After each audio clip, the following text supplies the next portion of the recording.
Welcome to Python class. Today we will see how to install Python in your system. So first of all, check that Python is installed in your system or not.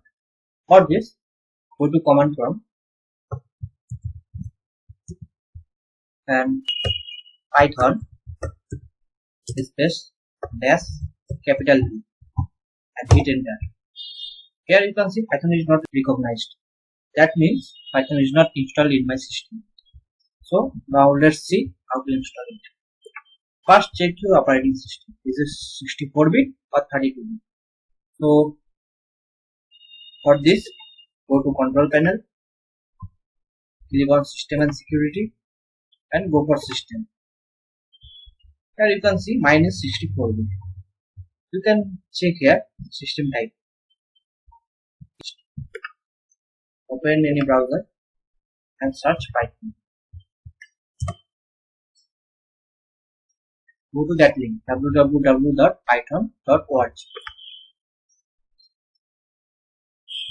Click on download. If your system is 32-bit, download from here. Click on here and your Python file will be starting download. If the system is 64-bit, then scroll down and go for this version and go to the latest version. And scroll down and go for files. Here, click on executable installer. Now my download is completed and go for the folder where it is downloaded and go. Here you can see I already downloaded for this. This 1 and 2 is in. Now how to install? If your system is 32-bit, then the download tool is same as this. Click on here.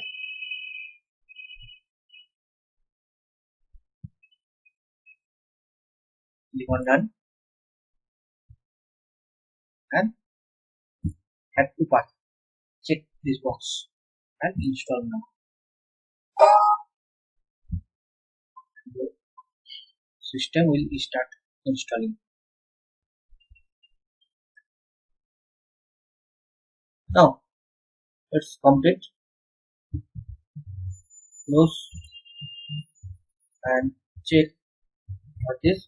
Go to command prompt, type Python slash capital V, and you can see it show the latest version.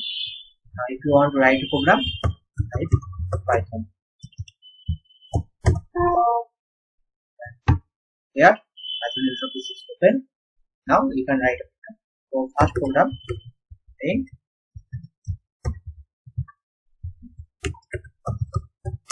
hello world. Here you can see Python work perfectly. In the next video, we will see how to install a IDE for Python. Okay, bye.